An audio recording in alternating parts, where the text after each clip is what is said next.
नमस्कार, मैं हिमांशु मिश्रा। स्वागत है आपका न्यूज 24 में। तो सरकार की तरफ से एक योजना लेकर आई गई है जिसका नाम है अग्निपथ।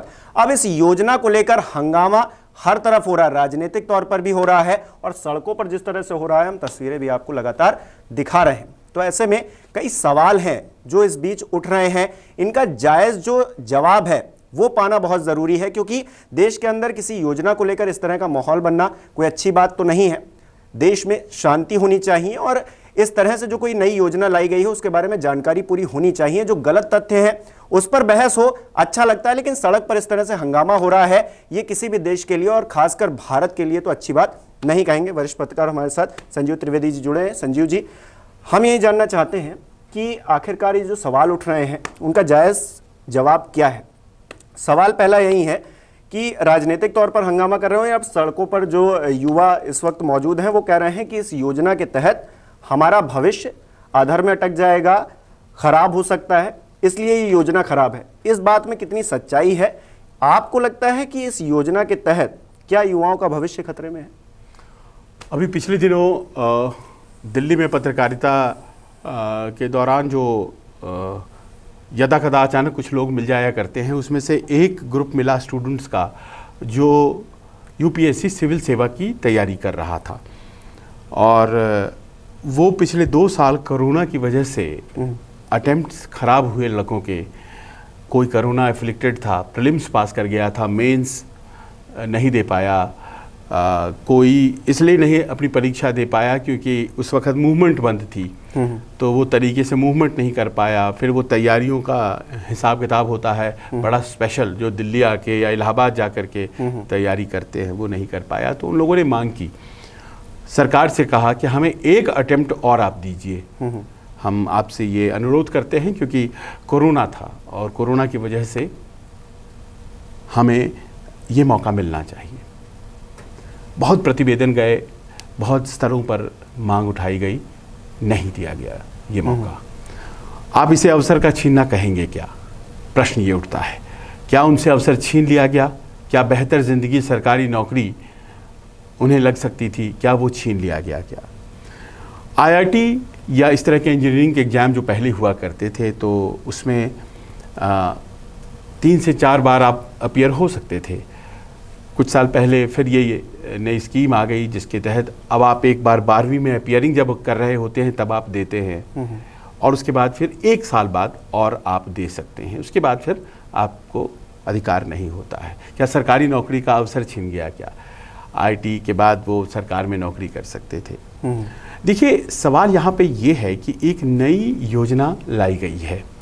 वो नई योजना ऐसे पेश की जा रही है जिसमें ये लग रहा है कि अवसर छीने जा रहे हैं, मौके छीने जा रहे हैं सरकारी नौकरी के। और सरकारी नौकरी के मौके अगर छीने जा रहे हैं तो ये बिल्कुल गलत है, सर्वथा अनुचित है, ऐसा नहीं होना चाहिए। अब इसको एक उदाहरण की तरह समझिए हिमांशु, कि अगर मान लीजिए कि किसी एक रिक्रूटमेंट ईयर में, 1 साल में लाख लड़के तैयार हैं कि भाई हमें फौज में भर्ती होना है, एंट्री लेवल पे, एंट्री लेवल की बात हो रही है, लाख लड़के तैयार हैं और वो देश के विभिन्न कोनों में दौड़ रहे हैं, वर्जिश कर रहे हैं। उसमें से लिया जाना है 15,000, क्योंकि वैकेंसी ही 15,000 है। 85% लड़के तो नहीं लिए जाएंगे, बिल्कुल 85% लड़के तो नहीं लिए जाएंगे। अब दूसरी स्थिति की कल्पना कीजिए, 1 लाख लड़के दौड़ रहे हैं, वर्जिश कर रहे हैं। हमने एक सेमीफाइनल स्टेज बनाया, मैंने 50,000 लड़के लिए, क्योंकि मुझे 4 साल की ट्रेनिंग दे करके इनमें से क्रीम छांट करके वो 15,000 निकालने हैं। 15,000 तब भी रिक्रूटमेंट होना है, 15,000 अब भी रिक्रूटमेंट होना है। वो जो 15,000 रिक्रूटमेंट होगा वो पक्की नौकरी वाला होगा, वो पेंशन वाला होगा और वैसे ही होगा जैसी कि व्यवस्था होनी चाहिए, जैसी कि अभी है। पर 85,000 जो छट रहे थे, इन 85,000 को हमने अब 2 स्टेज में बांट दिया। हमने इस 1 लाख में से 50,000 पहले चुना और फिर इस 50,000 में से मैं फाइनली 15,000 चुनूंगा। ये क्वालिटेटिवली, गुणात्मक रूप से ये बेहतर लॉट होगा। ये 15,000 निश्चित है। ये जो बच गया 50,000 में से 35,000 जो नहीं रिक्रूट हो पाया फाइनली, उसको मैंने सुविधाएं दी। वो अग्निवीर है हमारा, उसको हमने सर्टिफिकेट दिया। उसको हमने कहा कि इस सर्टिफिकेट को आप दिखाएंगे तो आप पैरामिलिट्री और पुलिस में आपको वरीयता मिलेगी। उसकी जेब में 12 लाख रुपए डाले गए और एक अनुशासित ट्रेंड व्यक्ति समाज में भेजा गया, जो कि ग्रेजुएशन में एडमिशन में प्रेफरेंस पाएगा। अगर आगे पढ़ाई करना चाहता है तो कर सकेगा, क्योंकि हमने उसको 12वीं की डिग्री भी दी। अब कल्पना कीजिए कि उन 50,000 की स्थिति क्या है आज की तारीख में, जो इन 50,000 में भी नहीं आ पाए थे। तो क्या पहले अब अग्निवीर बनना जरूरी हो जाएगा? अब लोग इसकी तरफ ज्यादा फोकस्ड हो जाएंगे, युवा ज्यादा हो जाएंगे कि हम पहले अग्निवीर बने, 4 साल जॉब करें। पहले आईएएस का एग्जामिनेशन में प्रीलिम्स नहीं होता था, फिर प्रीलिम्स इंट्रोड्यूस हुआ। तो ये एक प्रीलिम्स की तरह है। अब आपको प्रीलिम्स देना पड़ता है, फिर प्रिलिमिनरी एग्जामिनेशन में पास करना पड़ता है। उसमें 3 से 4 लाख, कभी 5 लाख अभ्यर्थी होते हैं। उसमें से 10 या 15 हज़ार चुने जाते हैं। फिर उन 10-15 हज़ारों में से 2,000, 1,500 जितने भी पोस्ट हैं आपके, उसके अनुसार इंटरव्यू के लिए चुने जाते हैं, 1:2 रेशियो। और फाइनली 700, 800, कभी 1000 पद। तो सरकार 6 लाख से शुरू होकर 1000 पद पे प्रक्रिया आती है। तो सरकार को इसे नौकरी ना कह के एज अ ट्रेनिंग कहना चाहिए। सरकार को भी ये कहना चाहिए कि हम नौकरी नहीं दे रहे हैं 4 साल की, ये ट्रेनिंग दे रहे हैं। इसमें से हम 4 साल बाद 4 साल बाद बेस्ट हम चुनेंगे, वो नौकरी होगी। वो हम सेना में जो लोग आएंगे उसके बाद जो आपका कहना जायज है, जायज है आपका कहना। अगर सरकार इसे नौकरी कह रही है तो ये तो जाहिर है कि नौकरी नहीं है। ये 4 साल एनलिस्टमेंट है, और ये एनलिस्टमेंट ऐसा है जो अनिवार्य नहीं है। दूसरे देशों में चूंकि आबादी बहुत कम होती है तो एक जनरल एनलिस्टमेंट, अनिवार्य सेवा होती है। हमारे यहाँ वो नहीं है। अगर आप इच्छुक हैं तो आप जाएं, बिल्कुल, है ना। 4 साल बाद अगर आप में वो जोश, वो जज्बा और वो काबिलियत है, जोश तो उन 50,000 छट गए लोगों में भी होता है ना, है ना, जज्बा भी होता है, लेकिन काबिलियत का मसला है। अगर वो काबिलियत है आपके अंदर तो आप फिर फाइनली वो 12-15 हज़ार में आ जाएंगे। और इस तरह से वो प्रक्रिया लगातार चलती रहेगी। और इस तरह से आप एक ट्रेंड, बीच का एक ट्रेंड वर्कफोर्स भी तैयार कर रहे हैं जो वापस सोसाइटी में आता है। अब कल्पना कीजिए एक स्थिति की हिमांशु, हमारे देश में पंजाब, हरियाणा, ये सब ऐसे इलाके थे जहां सबसे ज़्यादा फौज में जाते हैं लोग। पश्चिमी उत्तर प्रदेश, बहुत दुख होता है, सबसे ज़्यादा समस्या आज की तारीख में अगर ड्रग्स की है तो आप कैसे उड़ता पंजाब बर्दाश्त कर लेते हैं? सिनेमा बना दिया जाता है, उड़ता पंजाब बर्दाश्त करना पड़ रहा है ना। ये वो प्रांत है जिसकी गौरव गाथा है। 15, 16 साल, 17 साल, 18 साल का युवा चरित्र निर्माण होगा उसका अगर वो 4 साल के लिए फौज की ट्रेनिंग लेता है। यही वो उम्र होती है जहां वो गड़बड़ा जाता है, वो वाइसेस में गिर जाता है, और वो उस चरित्र निर्माण के 4 साल गुजार कर आर्मी में, आर्मी आपको उसूल भी देती है, वो आता है। कुछ उसमें से सोल्जर बनेंगे और कुछ आजन्म अग्निवीर रहेंगे। और कुछ लोग ये कहा जा रहा है कि सोसाइटी में वो आएंगे और उनके अंदर वो आक्रोश अगर रहा, क्योंकि वो ट्रेंड होंगे, हथियार चला लेते होंगे, तो इनकी तरह ये हंगामा नहीं करेंगे, वो कुछ और बखेड़ा खड़ा कर देंगे। वो एक हम ऐसी मिलिट्री तैयार कर देंगे अपनी सोसाइटी के अंदर जो कि अगर इस तरह के हंगामे पर आएगी तो देश के अंदर बहुत ज़्यादा माहौल ख़राब कर देगी। कुछ लोगों का ये बहुत दुखद है। इस तरह के आर्गूमेंट्स जो हैं वो ऐसा लगता है कि इस तरह के आर्गूमेंट्स जो लोग लौट करके आ जाएंगे, क्या वो गैंगस्टर हो जाएंगे? वो माओवादी हो जाएंगे? और क्या इस समाज में माओवादी नहीं है? और क्या हम उनसे डील करना नहीं जानते हैं? हमारा समाज, हमारी व्यवस्था इतनी कमजोर है क्या कि वो ट्रेंड व्यक्ति आ जाएगा? और क्या लोग अभी भी रिटायर होकर नहीं आते? आपके फौजी बिल्कुल कब आते हैं रिटायर होकर के? क्या वो 58 और 60 साल तक नौकरी करते हैं? बिल्कुल नहीं।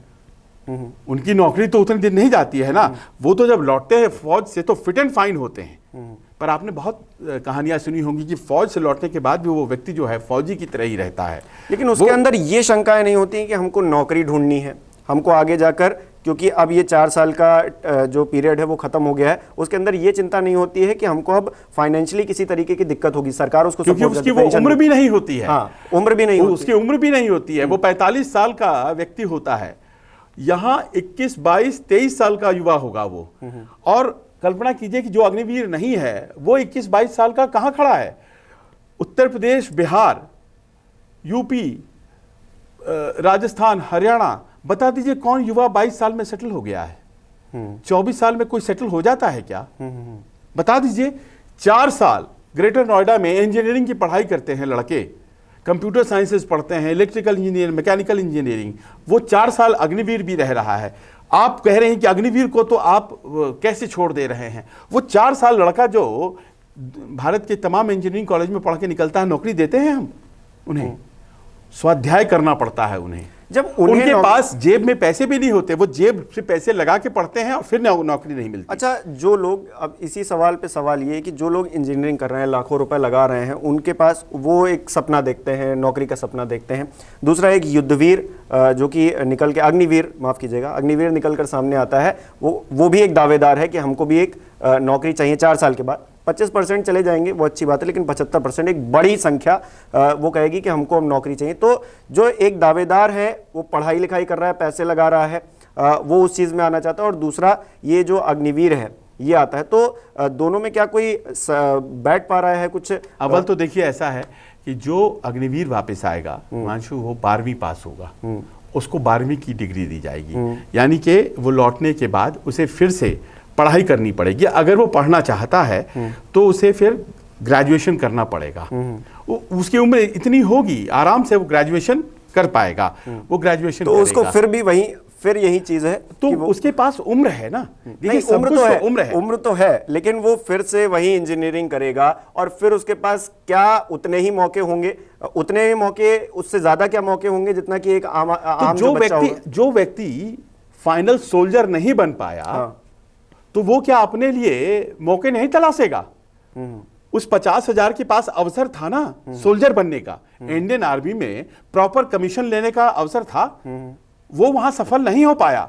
जोश, जज्बे और काबिलियत में वो जो 12-15 हजार सक्सेसफुल हुए, अगर वो नहीं हो पाया तो उसको अपने लिए कुछ तो करना पड़ेगा ना। कल्पना कीजिए, जो लोग अग्निवीर नहीं बने हैं समाज में, वो लड़के भी तो अपने लिए कुछ कर रहे हैं ना। जिन्होंने बीएड की ट्रेनिंग की है वो लोग भी तो अपने लिए कुछ कर रहे हैं ना। जो लोग डॉक्टरी की पढ़ाई कर रहे हैं और इन्हें सरकारी नौकरी नहीं मिल रही है, वो लोग भी तो अपने लिए कहीं प्राइवेट हॉस्पिटल में काम करेंगे ना। तो अपने लिए तो मेहनत करना पड़ेगा ना। इन अग्निवीरों को क्या उम्र चली गई क्या वो 21-22 साल के दूसरे लड़के नहीं कर रहे हैं क्या? वो भी करेंगे ना। और अगर क्षमता है, जोश, जज्बा और काबिलियत है, तो वो 13,000 में आएंगे ना। फिर उन्हें परमानेंट कमीशन मिलेगा, पेंशन मिलेगी, मेडिकल बेनिफिट्स मिलेगी, और 45 साल तक नौकरी करने का अवसर भी मिलेगा ना। तो छिन क्या रहा है? अच्छा, एक चीज़ क्या आंकड़ों वाइज ये समझी जाए कि एक एनालिसिस निकल कर सामने ये है कि पिछली सरकारों में या फिर पिछले सालों में ज़्यादा भर्तियां होती रही हैं।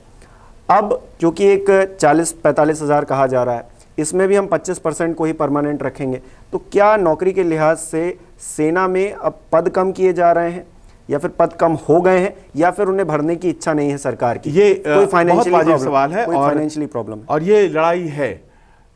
हर सेक्टर में नौकरियां सरकारी कमी है। देश में 50% आज की तारीख में 50 वर्षों में, माफ़ करेंगे, सबसे ज़्यादा बेरोज़गारी है। कई आंकड़े इस बात को कहते हैं। नौकरियां सरकारी घटी हैं, ये सच है, और ये नौकरियां बढ़ें सरकार की जिम्मेदारी है। ये सरकारी नौकरियां बढ़ रही हैं कि नहीं बढ़ रही हैं, या प्राइवेट सेक्टर में नौकरियां बढ़ रही हैं कि नहीं बढ़ रही हैं, इस पर आंकड़े उपलब्ध हैं। सरकारी नौकरियां घटी हैं, और ऐसा लगता है कि फौज में भी उसी अनुपात में नौकरियां घट रही हैं। नौकरियां बढ़नी चाहिए, और अब कंपटीशन और भी टफ हो गया। हाँ, यूपीएससी से सिलेक्ट होने वाले अभ्यर्थियों को पहले की तुलना में अब कम होते हैं। हाँ, बिल्कुल। हमारे ज़माने में 1200-1500 अमूमन ऐसे रिजल्ट आया करते थे। इस बार का रिजल्ट 685 है। हाँ। है ना। तो घटा है ना वहाँ भी। BPSC, UP PCS, Rajasthan civil service, Haryana civil service, सब में नौकरियां घटी हैं। क्षमता जिसके पास है वो पार पा रहा है, जो उनसे कम क्षमता वाला व्यक्ति है वो कहीं और अपनी कोशिशें कर रहा है। यहाँ तो अग्निवीर के पास एक सर्टिफिकेट होगा और वो दिखाएगा स्टेट पुलिस में, उत्तर प्रदेश की पुलिस उसको वरीयता देगी, उसको प्रेफरेंस मिलेगा। सामान्य लड़का जो ग्रेजुएशन करेगा इलाहाबाद यूनिवर्सिटी से, उसको नहीं मिलेगा, या वो अगर भर्ती होने के लिए दौड़ता है स्टेट पुलिस में तो नहीं मिलेगा, पहली बात। और दूसरी बात देखिए, कैसे हम लोग इसको समझ सकते हैं कि जो दूसरे तरीके हैं रिक्रूटमेंट के, वो तो वैसे ही है ना। जो अधिकारी बनना चाहता है, वो लड़का मान लीजिए अधिकारी बनना चाहता है, वो वापस आकर के ग्रेजुएशन करता है और वो फिर से आईएमए तो जा ही सकता है। वो लड़का अगर वो फौज इसमें अग्निवीर में नहीं दौड़ना चाहता है तो उसके पास एनडीए के रास्ते तो खुले हुए हैं ना। वो 12वीं पास करके एनडीए में अपीयर हो सकता है ना। अग्निवीर बनने की कोई बाध्यता तो है नहीं। वो 12वीं कर सकता है, अगर वो क्षमता है उसके अंदर, वो समझता है कि वो अधिकारी बन सकता है तो वो अधिकारी बन सकता है। सीडीएस दे सकता है ग्रेजुएशन करने के बाद, एनडीए दे सकता है वो 12वीं करने के बाद, 10वीं करने के बाद वो अग्निवीर बन सकता है। और फिर अग्निवीर अगर क्षमतावान है तो वो एक परमानेंट सोल्जर भी बन सकता है। लेकिन सबसे बड़ी जो दिक्कत, जो सवाल उठ रहे हैं इस चीज़ को लेकर उठ रहे हैं, पेंशन को लेकर, कि सरकार पेंशन नहीं देना चाहती है, थोड़ा फाइनेंस वहाँ से बचाना चाहती है और उसको सेना के जो टेक्निकलिटीज़ हैं उसमें लगाना चाहती है, या फिर कुछ नया इक्विपमेंट लेना है उसमें लगाना चाहती है। तो ये जो फाइनेंशियल चीज़ें हैं, इसको लेकर आपका क्या तर्क है? किसको पेंशन मिलता है? सैनिक को मिलता है क्या? सैनिक को अभी नहीं मिलेगा। सैनिक को तो अभी भी पेंशन मिलेगा। जो अग्निवीर सैनिक बन जाएंगे उनको तो पेंशन मिलेगा। और बताइए, इस देश में 22 साल की उम्र में किसको पेंशन मिलता है? 23 साल की उम्र में किस नौकरी में पेंशन मिलता है? नौकरी नहीं मिलती है तो फिर ये अग्निवीर को पेंशन दिया जाएगा? लेकिन उसकी जो ये अग्निवीर नौकरी नहीं है, अग्निवीर एनलिस्टमेंट है, फौज में जाने के लिए। लेकिन आपको 4 साल तैयार किया जा रहा है, आप जाएं उसमें और कंपीट करें एक फौजी के तौर पर। आप पहले जो घर में तैयारियां करते थे, वो तैयारी सरकार के तरफ से करने का मौका, सरकार की सुविधाओं पर मौका मिल रहा है।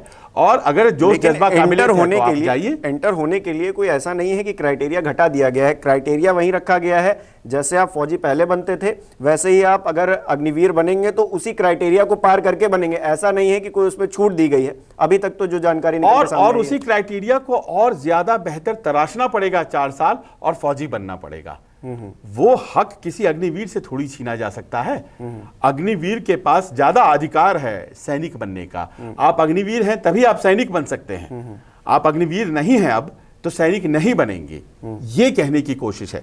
देखिए, इसके आसपास की राजनीति क्या होती है उस पर बहुत ज़्यादा जाने की ज़रूरत नहीं है, क्योंकि हर राजनीति का अपना एक ज़रूरत होता है, उसकी अलाइनमेंट होती है। पॉलिटिकल पार्टी इस वक्त कहाँ हैं, वो सत्ताधारी पक्ष के साथ हैं या नहीं है, उस हिसाब से उनके इरादे तय होते हैं।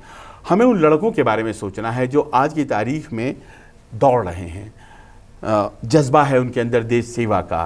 वो कहीं उनके अंदर ये गलत बात न घुस जाए, ये बहुत इंपॉर्टेंट है समझना। हर साल रिक्रूटमेंट नहीं हो रहा है, 2 सालों से नहीं हुआ, तीसरा साल नहीं हुआ।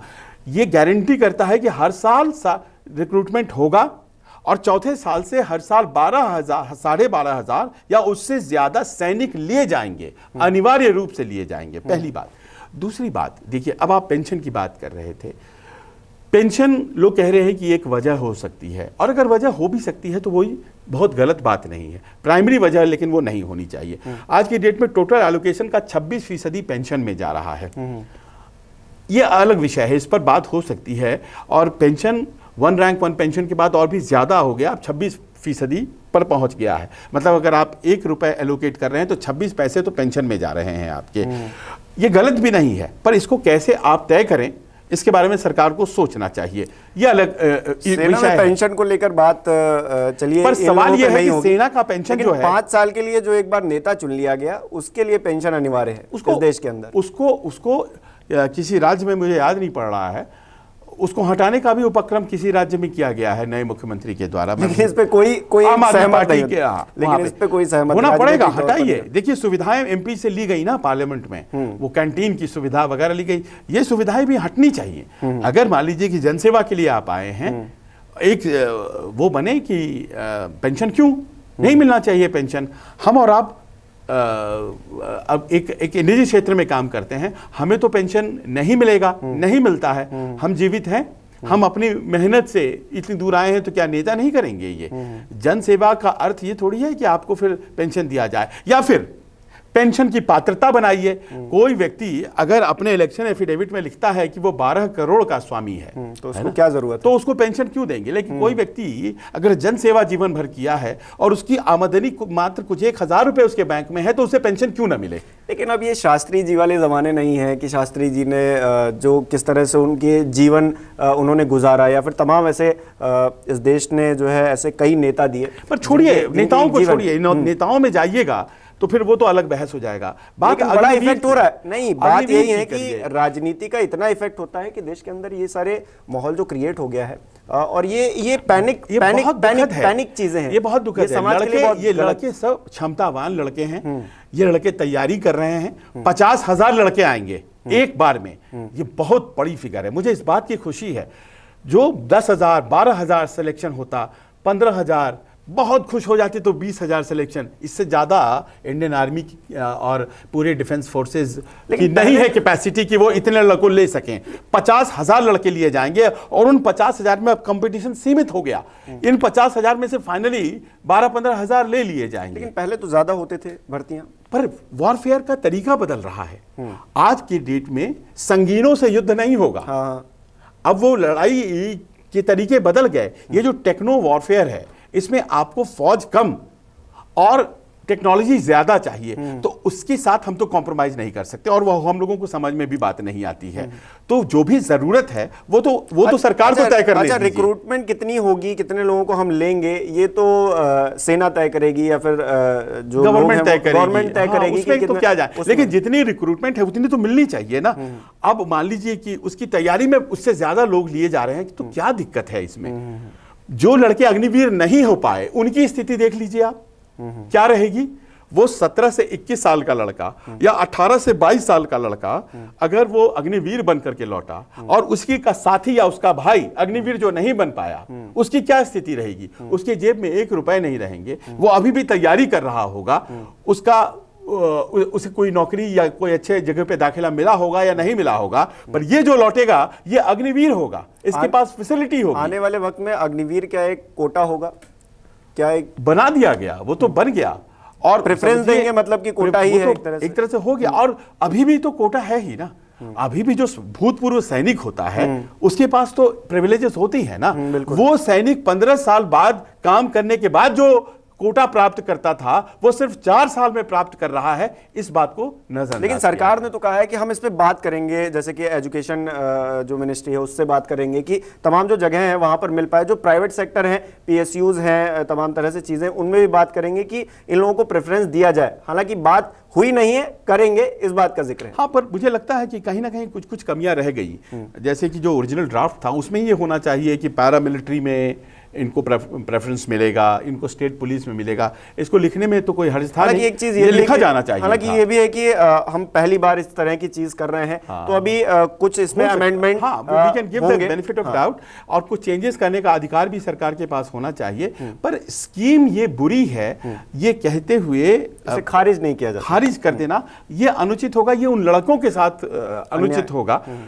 लाख में केवल 12,000 चुना जाए और लाख में 50,000 चुना जाए और उसमें से 12,000 चुना जाए, तो मुझे लगता है कि ये जो दूसरी स्कीम है ये ज्यादा बेहतर है। चलिए, बहुत बहुत शुक्रिया संजीव जी हमारे साथ जुड़ने के लिए। और हमारे दर्शक क्या सोचते हैं इस योजना को लेकर, और ये जो हंगामा हो रहा है ये कितना जायज है या फिर नाजायज है, इसको लेकर भी कमेंट करके हमें बता सकते हैं। बहुत बहुत शुक्रिया। नमस्कार, मैं हूं मानक गुप्ता। अगर आपको हमारा ये वीडियो पसंद आया हो तो इसे लाइक और शेयर जरूर करें, और हां, हमें सब्सक्राइब और फॉलो करना ना भूलें, ताकि आप देश और दुनिया की कोई खबर मिस ना करें। तो जुड़े रहिए हमारे साथ और देखते रहिए News 24।